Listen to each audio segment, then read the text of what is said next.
Pasar Kapasan yang dahulu selalu ramai dengan pembeli, kini tampak sepi. Di tengah semakin banyaknya pilihan belanja modern, pasar tradisional seperti Pasar Kapasan harus berjuang untuk bertahan.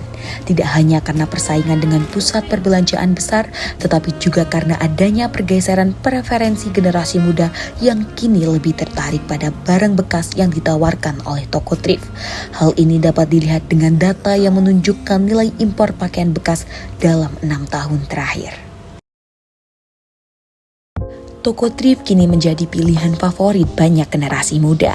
Dengan harga terjangkau dan barang-barang unik yang ditawarkan, mereka merasa bisa tampil berbeda tanpa merogoh kocek terlalu dalam. Namun, ada dampak yang tak bisa diabaikan. Tren belanja di toko thrift meski menarik membuat banyak dari mereka mengabaikan produk lokal. Banyak generasi muda yang kini lebih memilih barang impor atau barang bekas yang dianggap lebih trendy, alih-alih mendukung usaha lokal yang ada di sekitar mereka. Bagi para pedagang pasar tradisional, fenomena ini berpotensi menurunkan pendapatan mereka, bahkan dapat mengancam keberlangsungan usaha kecil yang selama ini mengandalkan produk lokal.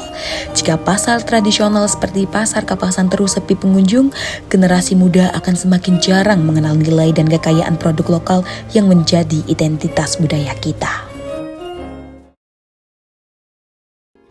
Mencintai produk lokal bukan hanya soal membeli barang, tetapi tentang membangun kebanggaan terhadap warisan budaya kita. Saat kita memilih batik atau tenun asli Indonesia, kita mendukung keberlanjutan tradisi yang sudah ada sejak ratusan tahun lalu. Pasar Kapasan adalah bukti bahwa dengan cinta terhadap produk lokal, kita turut menjaga dan melestarikan identitas bangsa. Sejarah perkembangan Pasar Kapasan ini hingga menjadi seperti sekarang, setahu Ibu Adi. Ya kalau perkembangannya dan mulai yang dulu beda kan, yang dulu kan ramai, kalau Kapasan yang sekarang ini sepi. Apa yang membedakan Pasar Kapasan dengan pasar lainnya di kota ini, Bu? Kalau Pasar Kapasan emang kan itu grosir. Grosir banget. Grosir. Kemudian sejauh mana Pasar Kapasan dikenal oleh masyarakat? Tempatnya lebih harganya lebih murah gitu aja. Nah, menurut saya gitu. Pesan Mas Boy, kenapa kok buka toko thrift di sini? Kenapa? Soalnya kan kemarin kan rencananya kan nggak buka di sini tuh, buka di daerah Bakdo. Walaupun anak-anak sepakat buka di sini semua di Tunjungan. Dulu kan ini kan Tunjungan kan PSPS tuh ya, kan ada PS bagian. Terus rencana sama anak dibentuk kayak pasar Senen. Nanti di sini kayak pasar Senen tapi semi Surabaya. Selanjutnya ini kan banyak baju sama celana-celananya. Kalau boleh tahu itu pulaannya tuh di mana, Mas? Kan ini thrift. Belahannya itu ada di Surabaya, di Bandung ada. Tapi lebih jelasnya impor sih, luar negeri tapi dikirim. Kalau boleh tahu impornya tuh dari negara mana ya, Mas? Macam-macam, Cina, India. Oh gitu ya. Ya. Menurut Mas Boy, untuk jual baju thrift sama jual baju lokal biasa itu lebih menguntungkan yang mana ya, Mas? Kalau pribadi sih lebih menguntungkan impor sih. Kenapa alasannya? Soalnya lebih murah, kalau di aku ya lebih nyaman dipakai daripada lokal.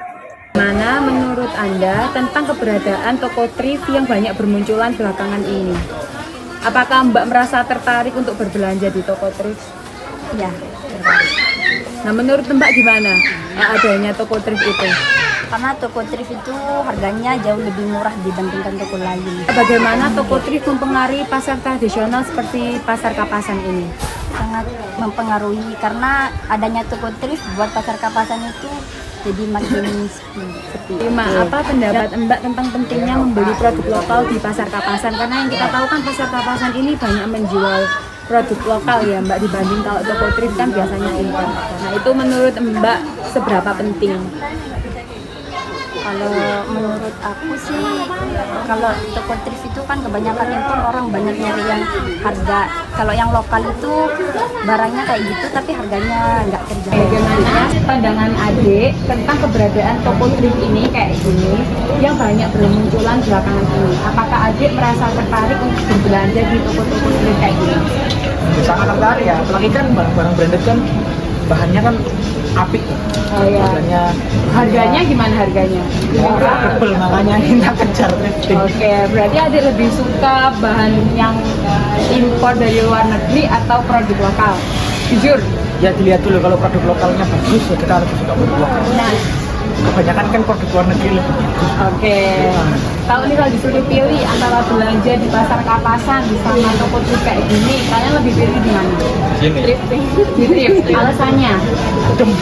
Adem. Habis itu kemudian Lebih enak milih-milihnya. lebih enak. Kenapa kok lebih enak milihnya? Karena udah digantung harga. Oh, udah digantung harga diri. Terus apalagi? Nah, lingkungannya lebih nyaman. Lingkungannya lebih nyaman. Adik, seberapa mendukungnya kamu untuk mendukung produk lokal dibanding produk impor atau barang bekas dari toko listrik kayak gini? 50%. 50-50, kenapa alasannya? Tergantung Kualitasnya. kualitas. Terus kadang kalau produk lokal itu banyak yang ngejiplak, punyanya produk luar. Oh, produk luar. Betul. Oke, Masih kurang oke. kreatif. Oke, mantap jawabannya. Bagaimana pengaruh kegiatan thrifting yang saat ini merajalela kepada pasar Kapasan? Oke, jadi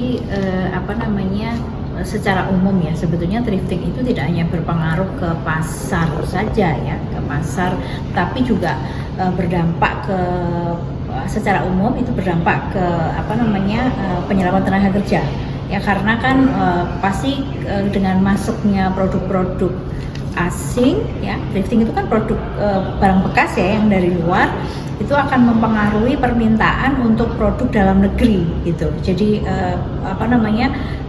kebetulan untuk industri konveksi ya, tekstil dan turunannya termasuk konveksi itu menyerap tenaga kerja yang paling besar dari sektor-sektor ekonomi yang lain gitu.